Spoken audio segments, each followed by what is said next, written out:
We begin today the Gemara at the top of Daf Mem Gimel Amud Aleph at the Mishnah. Zok the Heilige Mishnah Hamafkid Mois Eitzel Shulchani. A person that gives up a cotton of money to a money changer. So now the question is, what was his intention when he gave this money to the money changer? Did he give it to him just to keep as a pekadon and not to touch it? Or he knows that this money changer is constantly in need of coins, of money that he changes for people. So maybe he gave it to him with the intention that the money changer could use the money as a shoyla or as a halva. He lent it to him. So now we look at how he gave him the money. If he gave him the money in a bundle, that's an indication that the person gave him the money just to keep, so he should not use it. So he's just like a shem mechinam. So therefore, what's the halacha by shem mechinam? Im avdu. If this money gets lost, the money changer, which is a shem mechinam, is not responsible, as the halacha always is by shem mechinam, that you're not responsible for aveda. However, mutarin, if the money was given to the money changer open, not in a bundle that's tied, but open, so then you give it to the face on a plate or however it is, the money is open. Then you shtamish ben. That's an indication that you know that the money changer is taking this money from you and he may need it to use for what he does, and he's allowed to use it, so it's like you lent him this money. So then lefichach imavdu chayav achriyusam. If this money gets lost, he's like a person that borrowed the money from you, and then it's going to be his responsibility to pay you back. This is regarding a money changer. Now, Eitzel Balabayis, if you're giving your money to keep just by a plain person, a homeowner that's keeping the money for you in his house, then it doesn't make a difference. Bein srurin, bein mutarin, whether the person that gave you the money to keep for him gave you the money tied in a bundle, whether he gave it to you open, lo yishtamish ben. He's not giving it to you to use unless he's telling you clearly that I'm lending you money. But otherwise, we assume that he's giving you the money just to keep for him and you're not allowed to use it. So lefichach, since you're just a shaymer, you're not allowed to use it, you're a shaymer chinam, imavdu ein chayav b'chriyusam. If it gets lost, you're not responsible. What's the halacha with a storekeeper? So here, a storekeeper is sort of in between a private person and a money changer. A money changer is someone that constantly deals with coins. That's what his whole business is about. On the other hand, a balabas is a person that's just a private person in his house. He's not dealing with money in that way. Chenveni is a storekeeper. He's not constantly in need of using these coins, but at the same time, though, in the store, sometimes he does need it. So what's the halacha regarding him? Here there's a machlokes. Chenveni kabalabayis. Divrei Rav Meir. Rav Meir says the chenveni status regarding this is going to be the same as the balabayis. Then when he gets this money, regardless of how he received it, we know that the intention of the one that gave it to him is that you should just keep it for him and not use it. Rav Yudaim chenveni kashulchani. The storekeeper has the halacha like the money changer. As we explained before, it depends if you got it tzrurin, if it was tied in a bundle, or it was open. Okay, so the Gemara now explains this halacha of tzrurin. It said if you get it tied in a bundle, then that's an indication that the one that gave you the money is not interested in you using it. So the Gemara asks on this, Mishum the tzrurin lo yishtamish ben? Because the money is tied in a bundle, so therefore you should not use this money at all. What the Gemara is asking is, this is such a strong sign that he doesn't want you to use the money. People keep money in a wallet or in a bag or in a pouch. The fact that it's tied shouldn't be an indication that he doesn't want you to use it. It's normal to keep the money tied in the bag. So Amar Ravasi says, Amar Rav Yud, in the name of Rav Yud, we have to add to the mission like this: that if he's giving you the money not only tied in a bundle, but it's sealed, so then the fact that he sealed it is clear that he doesn't want you to touch the money. Rav Mari says, even if it's not mamish sealed, but bekesher mishuneh, if it's made with an abnormal kind of a knot, so then that is enough of an indication that he doesn't want you to open this knot and use it. But there are those that said regarding this kesher mishuneh, boy Rav Mari asked this as a shaila, kesher mishuneh, if it's an abnormal knot, what's the halacha? Is that enough of an indication that he doesn't want the money changer to use it or not? And that remains a question unresolved. Then the Mishnah said, mutarin, if you gave the money to the money changer and it was money that was open, yishtamish ben. So that's an indication that you don't mind if the money changer uses the money for what he does, and therefore he's going to be responsible. What did it say in the Mishnah? What is he going to be responsible for? Im avdu chayav b'chriyusan. So the Mishnah says, so then if it gets lost, the money changer will be responsible. So here the Gemara brings a machlokes what the Mishnah meant when it says im avdu, that if it got lost, it'll be responsible. So Rav Huna says about this, Vafila Nansu. When the Mishnah says Avdu, what it means is, even if an Einus happens to the money, still, this money changer will be responsible to return it. And the reason is because as soon as he gets this money in a manner that he's allowed to use it, so then what is he? He's like a shayl, or he's borrowing the money. A person that borrows the money, even before he uses it, he's right away responsible for any oinus that happens. But the Gemara asks on this pshat, but v'ha'avdu katani. In the Mishnah, the term that it uses is if it got lost. Now, Aveda is not the typical kind of Einus. Einus is something that's totally out of your control. Aveda is when it gets lost, which is something a Shem Echinam is patta for, a Shem Esachar is chaya for, but it's not a full Einus. So why does the Mishnah use the term Avdu? It doesn't sound like a real Einus. So the Gemara answers and says, Avdu in our Mishnah here is referring to a full Einus. K'derabbe, and this is similar to something that Rabbe said in other places. We had it before already here. The Amar Rabbe said, Nignevu. Sometimes when it uses the term geneva doesn't mean just a simple geneva, which is not an absolute einus, but geneva sometimes could mean a real einus, ballistim mezuyim, when it was an armed robbery. And the same thing avdu, when it says the term avdu, so avdu could be something which is not a full einus, but avdu could also be shetavas finase b'yam, when a ship sunk at sea. So that's an absolute einus. That's what our Mishnah here means as well, that this money changer that got this money, knowing that he could use it, so right from the first moment, he's borrowing this money. So he's going to be responsible for any einus. That's Rav Huna. Rav Nachman disagrees. Rav Nachman says, no, nansuloi. If an einus happens to this money, he's not going to be responsible. He's only going to be responsible for an aveda, for geneva and aveda, which is on the level of responsibility of a shomer sachar, a paid, a hired watchman, but not for an einus like a shayl. That's Rav Nachman's right. So he's learning the Mishnah literally. Avdu means only Avdu. Oh, Malay Rav Nachman. So Rav asks Rav Nachman on this. You're saying that if an einus happens, you're not responsible for this. So what do we see? Alma lehav shoyel alayu. So basically, you're understanding that when he gets this money, even though he's getting this money, then he could use this money, he's not considered to be a shoyel. He doesn't have that status of a shoyel, so he's not chayav for an einus. But the question though is, if we don't give him the status of being a shoyel, so then Shem Esacha Namid Loihave. He shouldn't have the status of a Shem Esacha either. He's not getting paid here as a shomer. What payment is he receiving? So if there's no payment he's receiving, he shouldn't be chayav for a Gneva Vaveda either. What's this middle ground that Rav Nachman is explaining, that the Mishnah says that he's going to be responsible as a Shem Esacha? So Rav Nachman explains his opinion and says like this: Amalei baha meidinalach. With this, I agree to you. Meaning that what Rashi says, baha meidinalach, means that even though until he uses this money, the money changer got the money, it's open that he could use, but when he actually uses the money, then he becomes a shoyel. Until the moment that he uses the money, he's not going to be a shoyel. Okay. But with this though, I do agree to you that he's going to be at least on a level of a Shem Esacha before he uses the money. Why is that? The Hoyel Venene, because since he has a nod from the fact that he knows that if he's going to need the money, then he will be able to use it. So Mahane. So therefore, he has to give an extra benefit to the owner that gave him this money. What does that mean? With this benefit that the money changer gets, what is the benefit? That if there's something that comes up, a sale, or he has to change money for someone, and something comes up and he needs this money, there is beirafche, and he'll have a profit here of this money that he got. So he acquired this, so he's able to use this money. So for that ana, that he knows that he's able to use the money if he's going to need it, so he's considered to be a Shem Esachar. That's the gain that he has over here.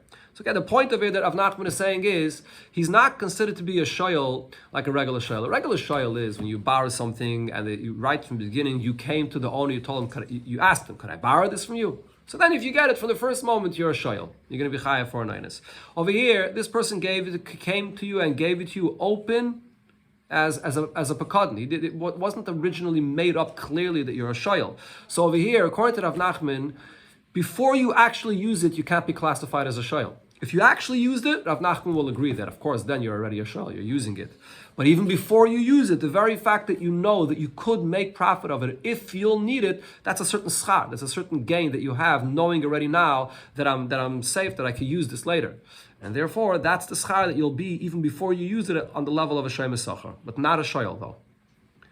Rav Nachman asks on Rav Huna that says that as soon as the money changer gets this money, he's right away a shayl. And he's chayv already on the Einis right from the beginning. So here, this is a Mishnah from Masechta Me'ila, which discusses the halacha of Me'ila. Hamafkid mois etzel shulchani. You had the gizbar, which is the gabbai of hektish, that had money of hektish in his possession, and he gave that money as a pekadon to a money changer. Im tzrurin. So if he gave this money to the money changer, tied, like it said in our Mishnah, what's the halacha? Lo yishtamish ben. The money changer is not allowed to use the money. You just gave it to him to safeguard, to keep for hektish. So since this money changer is not allowed to use this money, im haitzi, if the money changer went and did use this money of hektish, le'ma'al gizbar. The gizbar that gave him this hektish, the me'ila, he's not the one that's ma'il. Why? Because he gave the money to him to just keep for hektish, to keep it safely for hektish. So the gizbar didn't in any way misuse the hektish. There's no me'ila on the gizbar's behalf. Who's the one that's ma'il over here? The money changer that went and used the money. However, if the gizbar gave this money to the money changer open, untied, so then yishtamish ben. That's an indication that he's giving the money to the money changer with the intention that he could use it. And lefichach, so therefore, if the money changer ends up using this money, im haitzi, if he uses this money, ma'al hagizbar. Who's the one that's going to be ma'al? The gizbar. The gizbar is ma'al because you're the one that gave the money to the money changer in a way that he sees that he's allowed to use it. Okay, now this is also based on the halacha regarding me'ila. Usually the rule is ein shliach l'dvar aveda. If someone else does an aveda because you gave him to do the aveda, he does the aveda, you're not going to be responsible. The meshaleach is not responsible. But though by me'ila the halacha is different. By me'ila, if the gizbar gives the money to the money changer in a manner that he sees that he could use it, so then when he uses it, the money changer is going to be ma'il. Sorry, again, the gizbar that is. The gizbar that gave him the money is going to be ma'il. That's the halacha that it says in the Mishnah. Okay, so now, what's Rav Nachman's question here? On Rav Huna, if you're going to say, afilanen, so Rav Huna says, as soon as you gave this money to the money changer, open, and he's going to be responsible for an einus right away, because he has the status of a shoyl. As soon as he gets this money, he's borrowing it. So my area haitzi. Why did that Mishnah there said that when the money changer used the money, then the gizbar that gave it to him in such a manner that he should use it, he's going to be ma'il. Why only if he used it? Even if before he used the money, the very fact that you're giving him the money open, that he could use it, so according to Rav Huna, what you're basically doing is you're lending him this money, so right then and there, you took it out of the possession of hektish. There's no greater me'ila than this. If you take the money of hektish and you lend it to someone, when are you ma'il? Only when the borrower uses it? No, even before you use it. The very fact that you're lending someone the money of hektish, the gizbar should be ma'il right away. According to Rav Nachman, he's not a shoyl until he actually uses it. Until then, he's just a shaymer. He's a shaymer sachar. But according to Rav Huna, as soon as you gave it to him, you lent him money from hektish. You should be ma'il right away. Amalei, so Rav Huna answers, you're right.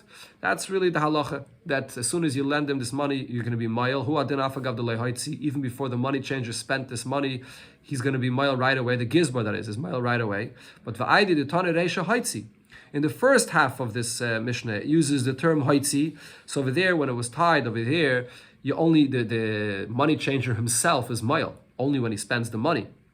So Tane Seifa Name Haitzi. In the Seifa of the Mishnah, it uses the same expression of Haitzi if the money was spent, that the gizbar will be ma'il. But really, the gizbar is ma'il as soon as you give it to the money changer open, and he lent it to him, you ma'il right away.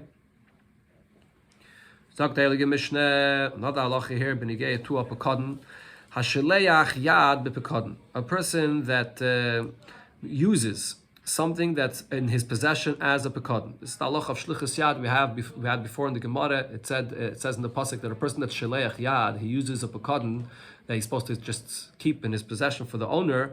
So then he's going to be chayav for any einus that happens. So if you're sheleach yad in this pekadon, so now Beishamai says Yilke b'chaser u'beyeter. You are going to be liable to pay. Now, whether the price goes down, whether the price goes up, either way, you're going to have to pay the higher price. Meaning, I mean, this is the way the Gemara initially understands it, the way that Rashi explains here, the Havamin of the Gemara, the way it understands this Mishnah. We're talking about a person that got a pekada in a certain object, and then the price of this object went down. And the person was Shaleach Yad. He went and used some of it. So the moment you Shaleach Yad, now you're like a Ganav. You're responsible for anything that happens to it. So what happens if the price of this object goes down? What value do you have to pay for it? You have to pay the value of where it was in the beginning when you got it, or the price that it was later when it went down when you used it. So the halach is you have to pay the price that it was originally when you got it. Okay, before the price went down. The halacha Mirashi over here brings that this is the halacha always by Gzela. We'll see the Gemara is going to quote this Mishnah. Kol gazlonim mishalmin kishas Gzela. You always have to pay like its value it is at the time of the Gzela. Okay. Now over here, the halacha though is even if the price goes down, so if the price goes up, that is, so you pay like the higher value of the price that it is now, when the person used it, not the price that it was lechatchila. So either way, Beis Shammai says, well, machme, whether the price went down, you pay the higher price that it was before. Whether the price went up, you pay the higher price that it is now. That's Beis Shammai's opinion. Beis Hillel say, kishas haitzah. You pay the price that it is at the time when you destroyed it, when you use it, when you take it out. I mean, the simple translation of the word haitzah means when you take it out. The Gemara is going to discuss what Hillel actually mean. Beis Hillel mean when they say kishas haitzah. Haitzah of what? It's not clear in the lashon of Beis Hillel. What is he talking about? Okay, we'll see in the Gemara. Rabbi Akiva, we'll see in the Gemara. Rabbi Akiva says kishas hatviyah. That when it comes to this pekadon that you used, you shaleach yad, and the price changes, what price do you go according to? At the time when this is being demanded from you in the bezdin, when the din Torah happens, and you're being demanded the money to pay back, whatever the price, whatever the value of it, then that's what you pay.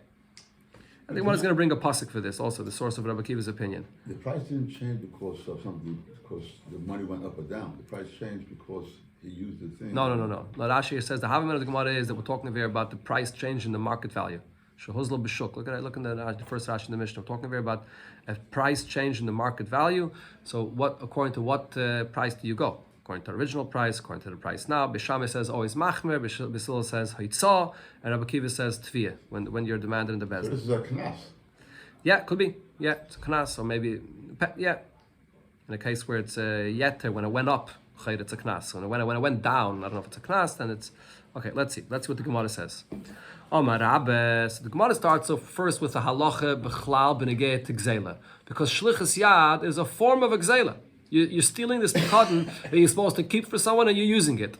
So Rabbi said a general halacha regarding gzela as follows. Haiman de gazel chavita de chamre mechavre. A person stole a barrel of wine from his friend. Now this barrel of wine made kada shav yizuzah. When you stole it, it was worth 1 zuz. And hashte, now shav yarba. Now it's worth 4 times as much. It's worth 4 zuz. And now what did this gazlan do with this barrel of wine that he stole? Tavra ishasya. He went and broke it and destroyed, and the wine is gone. Or he drank up the wine. So the halacha is like this: Mishalam arba, because he went and broke it or drank it, so he pays the price that it is now when he breaks it or drinks it. However, itbar memele, if this barrel of wine that was worth 1 zuz in the beginning and now it's worth 4 zuz, it just broke on its own and it got all destroyed. Mishalim zuzah. Then he pays the value that the gzela was at the time when he stole it, just 1 zuz. Okay, so what's the explanation of this halacha of Rabbah? What's the reason for this distinction? My timer, what's the reason? Because kiven the isa hadra lamara beina. If this wine is still here, it still exists as it is in the barrel that he stole it, so what's the halacha? You have to return the barrel of wine as is to its owner. So he shaited the kashasile. If so, when this person didn't just break on its own, he went and drank it, or the katavala, or he went and broke this barrel of wine, kagasamine. He's stealing it a second time. Because what happens when you break it or drink it? Now the owner is not going to get back his original wine that you stole from him. Now you're just going to give him money for what you stole from him. So this is like a new gzela that's taking place over here. So if it's a new gzela or tanan, the Mishnah, the rule regarding gzela is, we learned in the Mishnah in Bava Metzia, kol gazlanin mishalmin kishas gzela. A gazlan has to pay the value that it is at the time of the gzela. So over here there's two gzela. So even though at the time of the first gzela was worth only one zuz, but at the time of the second gzela, when he drinks it or destroys it, and now he's causing a new gzela, because the owner is never going to get back his wine now, so now you pay like the new gzela, which is 4 zuz. However, Bava Metzia, if it just broke on its own, so you didn't do any second act of a gzela, so mishalim zuzah, so you pay just 1 zuz.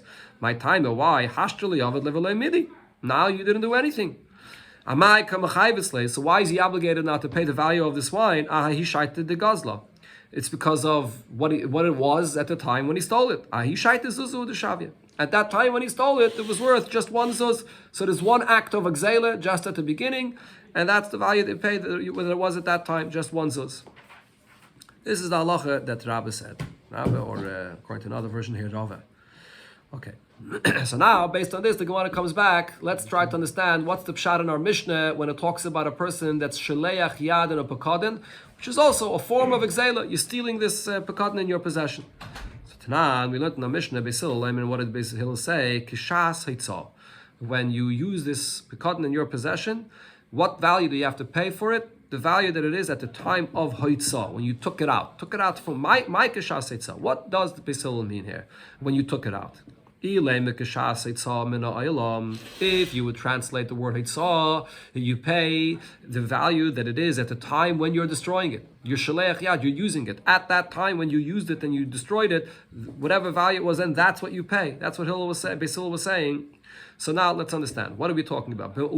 What is the case over here? If the case over here is that the price went down, and now when you used it, the market value of this went down, so why are you paying over here the lower price?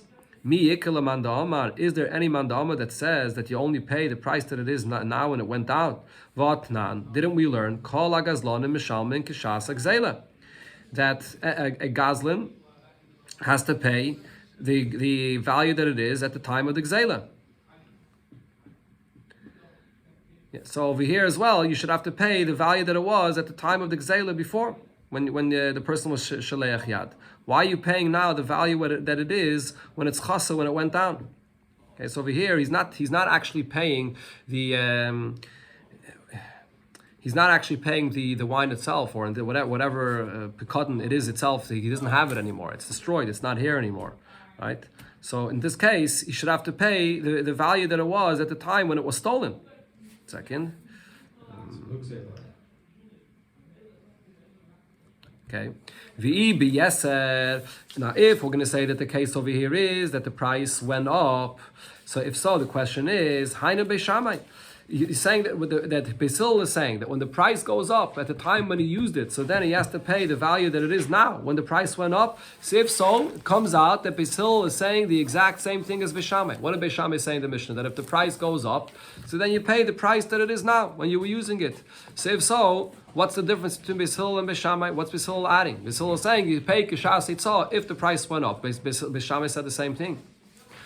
So therefore, the Gemara says we cannot understand the word haitzah to mean haitzah min ha'olam, that when you used it, when you destroyed it. Elo pshita, so it's obvious that we must say, what does kishas haitzah mean? Kishas haitzah mi beis bailim. Kishas haitzah means that at the time when you took it from the owner, which is the time of the gzela. That's kishas gzela, when you took it from the house of the owner. That's what you have to pay for that's the value that you have to pay the gzela. The original value that it was at the time when you took it out of the owner. Even though now, when you ruined it, when you were shaleach yad, so now there was a second act of gzela, because now you went and you ruined it, but nevertheless, Beis Hillel is saying you pay the value that it was originally, not the higher value that it is now.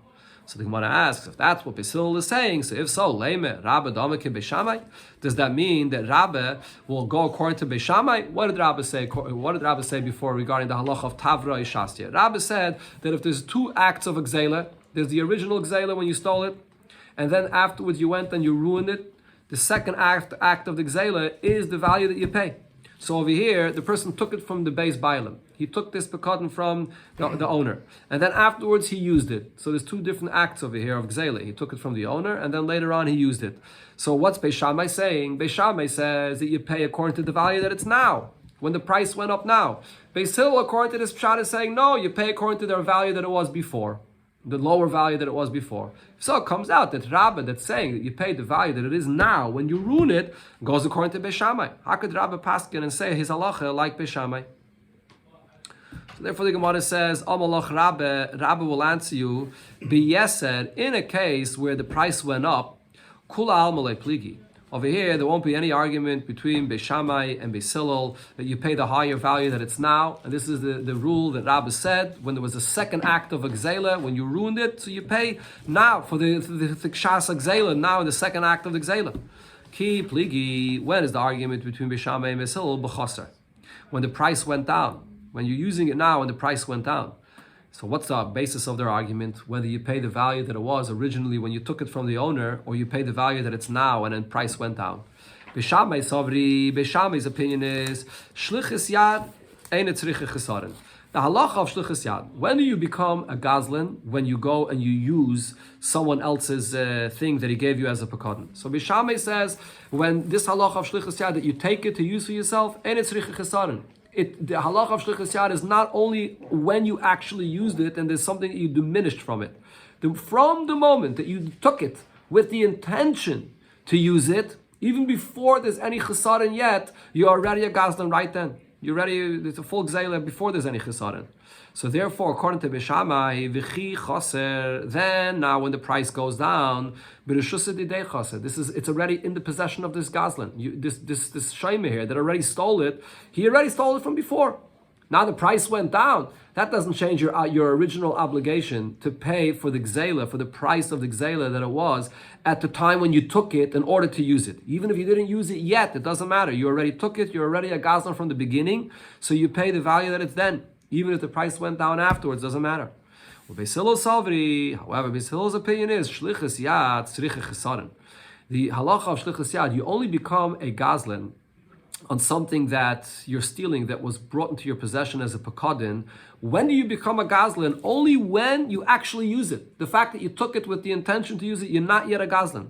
That's really what's different over here, b'shas this gzela and every other kind of gzela. By every gzela, obviously, from the moment that you take it out of the owner's house, you're a gazlan because you're stealing it, you're taking it from his house. In this case, though, we're talking about a pekadon. The pekadon comes into your hands beheter. You got it from the owner. Elamai, later on, you decide you want to use it for yourself. So Beis Hillel says, you're not a gazlan until you actually use it. So therefore, v'chi chaser, now when the price goes down after you took it with the intention to use for yourself, but in whose possession did the price go down? In the original owner's possession. You didn't steal it yet. You didn't use it yet. So therefore, you pay the value of what it is now when you use it, which is the lower price. That's what Hillel meant. B'shas Heitzah, he's arguing on Beis Shammai in a case where the price went down. So because you're not considered to be a gazlan until you actually use it. Now, Beis Shammai say that the moment you took it, you're already a gazlan. So if the price goes down, it doesn't matter. You pay the price that it was, b'shas you took it, the higher price then. That's the pshat that the Gemara suggests here. But now the Gemara asks on this, but this can't be true either, because if so, this that Rav said, and we learned it earlier here in the Pedic, shlichus yad and it's shlichus chesaron. Rav said when it comes to shlichus yad, you're a gazlan immediately when you took it, even before you actually use it, before you diminish it. So if so it comes out, leimesh, shall we say that Rav Adama ke Beis Shammai, the way we're interpreting the machlokes of Beis Shammai and Beis Hillel here, comes out, who's the one that says that the moment you take it, you're already a gazlan?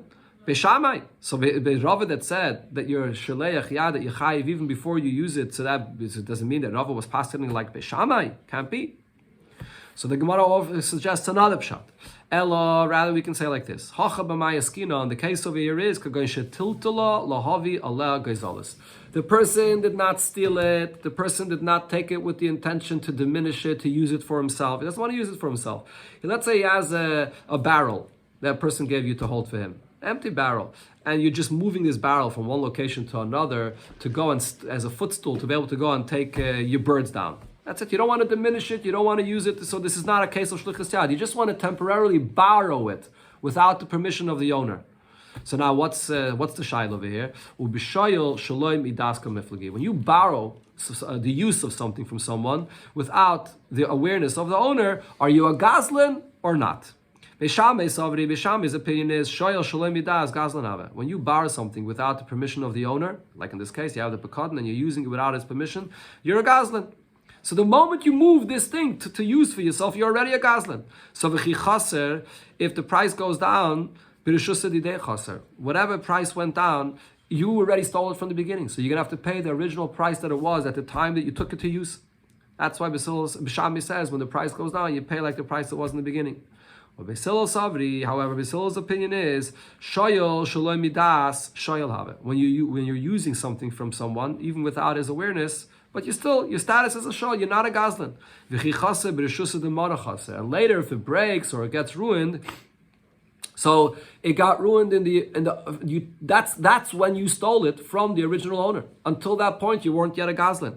So therefore, you pay the value that it is now at the time that it's chaser, and the price went down. So you pay the lower price the way it is now. So they're arguing about this shoyel shalom midas. And what is he a gazlan or not? So the Gemara asks on this as well, but you can't say this either, because if so, Rava said shoyel shalom midas, when a person borrows something without the awareness of the owner, Rabbanan, Rava said that we paskin that according to the Rabbanan, gazlan ave. He is considered to be a gazlan. So Leimer, Rava, Da'amake, Beishamai, does that mean now, based on what we just said, that the only way to understand what Beishamai said in our Mishnah here is that the moment you took it, Shalom Midas, you're right away a gazlan. So Rava that says that the Rabbanan say this, Rava is following like Beishamai, how could that be? Ella says the Gemara, and here the Gemara switches our entire understanding of our Mishnah. Hacha b'shvach shel gzeila kamiflagi. Up until this point, the Gemara understood that we're talking about a pekadon, and the chaser v'yater that the Mishnah said was the market value, the value of this object. The object itself didn't change. It's just the market value of the object that changed. Now the Gemara says no. What they're arguing about is b'shvach shel gzeila, something physically in the object of the object itself that you have as a pekadon physically changed. And the question is, when there's a shvach of gzeila, when you steal something, and there's an improvement in this object that it changes, kamiflagi, that's what the argument over here is about. So what we're talking about over here is, for example, a person has an animal that's a pekadon in his possession, and he goes and he uses it for himself. He stole it. He's a shalech yad. He's using it for himself. Now, this animal is a shvach. The wool on the animal grows. There's more wool, or it gives birth, a baby. So the question is, that shvach that happened now, do you have to pay that back or not? That's what the machlokes over here is. Beishamai savri, Beishamai say, shvach gzeile de nigzel have. The shvach of this gzeile belongs to the nigzel. What is this based on? This is based on the halacha that we learned in Masechta Bava Metzia, that anything that you steal, and if there's any shinui, if there's any change, if there's anything new that comes out of this object that you stole, that's a shinui. It's a shinui kaina. That shinui your kaina, you don't have to pay that back. You have to pay back the value of what it was originally when you stole it. But anything else that comes out of it, any new shvach, that's that your kaina. So over here as well, Beis Shammai says you don't have to pay back anything new that there is here. Get back to the nigzel. Huh? Get back to the nigzel. No, you don't have shvach gzeile. Oh, the galon. Oh, one second. Oh, 1 second. Yeah, Beis Shammai savri shvach gzeile de nigzel have. Yeah, okay. Beis Shammai says no, there is a knas, even though there is a din of that you should be kaina, but nevertheless, Beis Shammai hold that still nevertheless there's a knas, and you do have to give it all back to the nigzel. Beis Hillel savri, Beis Hillel say shvach gzeile the gazlan have. The shvach of the gzeile, that your kaina, that belongs to the gazlan. And the Gemara explains it, but plukte the hani tanoi. This is the same argument that other tanoim argued about this in a brayse. The Tanya hagayzel es harachel. You stole a sheep, a gazeza, and then you shore the wool from the sheep after you stole it, and v'yolda, or it gave birth. Mishalem oisa ve'es gizisa ve'es velodisa. You have to give it all back to the owner. The rachel, the sheep itself, and the sharings of the wool, and the whatever it gave birth to, you have to all give it back. Divrei Rab Meir. This is Rab Meir's opinion. Now, again, as explained, according to Rab Meir, the reason for this is, even though there's a halacha of shini kaine, but nevertheless, there's a knas. They didn't want the gazlan to gain here. What is he? He's going to gain off someone else, that he's going to be able to keep this shvach that there is here. He has to give it all back. Rabbi Yehuda says, Gzeila chayzeres be'enau. The gzeila goes back as it was when you stole it. Any additional things that there's a shinui, that it gives birth or it changes, that's something that the person keeps. So that's the same exact machlokes here between Bishamai and Basil. Bishamai says whether it's chaser, whether it's yater, whether he shored the wool, or whether or not the wool grew, or whether the animal became pregnant or gave birth, and now it became thinner because it gave whatever change happens. The shinui, according to Bishamai, is not kaina. You have to give it all back to the owner. It's a knas. And Basil is saying no. Basil says in Atayra we say shinui is kaina. Whatever new thing there is over here, you can keep. The Gemara says, I'll prove to you that this is what the Mishnah is talking about. What the Gemara is going to prove now is, we're not talking about a case where the object is the same and just the value, the market value of it went up or down. No, we're talking about, in the Mishnah, the Machlekes of Beshamai and Basil is when there's a change in the actual body of what you stole. The Ketani, because what's the language of the Mishnah? Beshamai Yomrim Yilke B'chaser U'Beyeter, that he's going to be liable for what's lacking or what's added. And Basil says you pay like the time when you took it out of the world, when you used it. So what's the language of the Mishnah? Chaser and yeter. Chaser and yeter doesn't sound like it's talking about the market value. That a different lashon is usually used for that. Usually it says yoiker v'zoil, not chaser v'yeter. So the term of chaser v'yeter means that the actual body of the animal changed, and that's the machlokes like we explained, like the same machlokes like Rab Meir and Rab Yehuda. Shmam, that proves that this is the pshat in the Mishnah. Okay, then the Gemara brought, the Mishnah is that said, the opinion of Rabbi Akiva. Rabbi Akiva Kishas Atviyah, that you pay like the value that it is at the time of the Din Torah, when the money is being demanded of this shomer that used this thing. Amar Rav Yudah Shmuel, Rav Yudah said in the name of Shmuel, Halacha Rabbi Akiva. We paskin like Rabbi Akiva, that you pay the value that it is at the time of the Din Torah. Rabbi Akiva will agree in a situation where there are edim that saw exactly what the value was on the day that he stole it. He saw exactly what the value was then, so then you do pay the value that it was then, not the value that it is today at the Din Torah. My time, what's the reason for this? So here the Gemara brings really the source b'chlal of Rabbi Akiva's opinion that you pay the value that it is at the time of the Din Torah. The pasuk says regarding this halacha of sheleach yad, that or gazlan, that what does he pay? La'asher huloi, what belongs to him, to the owner, yitnanu, you give it to him, b'yoyim ashmasai. What does b'yoyim ashmasai mean? On the day that he was found to be guilty. That means at the time of the Din Torah. That's the basis of Rabbi Akiva's opinion, that you pay the value that it is on the day of the Din Torah. Now, however, here we understand also why Rabbi Akiva is Maida. The Kivin, the Ike Edim, in a case though that there are Edim that already saw before what its value is, Ma'ahu Shaitu Le'chayev Le'ashma, because the Edim already witnessed and saw before what the value is, that's the time when his guilt is proven and seen, so therefore he does pay the value that it was then at the time when it was stolen. That's one opinion, that Rabbi Akiva agrees in such a case. Rabbi says to Rabbi Yehuda, Rabbi, you say that this is the case, that Rabbi Akiva agrees in this case, but no, Hachi Omer Ravasi Omer Rabbi Yechanan. Ravasi said in the name of Rabbi Yechanan, Chalok Haya Rabbi Akiva Afilu B'Makim Sheyesh Edim. Rabbi Akiva actually argued, even in a case when there's Edim that witnessed and saw before when he stole it, what the value is, it doesn't matter. You pay the value that it is at the time of the Din Torah. My time, he brings the same passage. That what belongs to the owner you give the value that it is on the day of the Din Torah. It's not the Edom. Even if Edom saw before, it doesn't matter. But he's only found guilty, and the psak din of his guilt is only at the time of the Din Torah. So therefore, that's the time that you have to pay.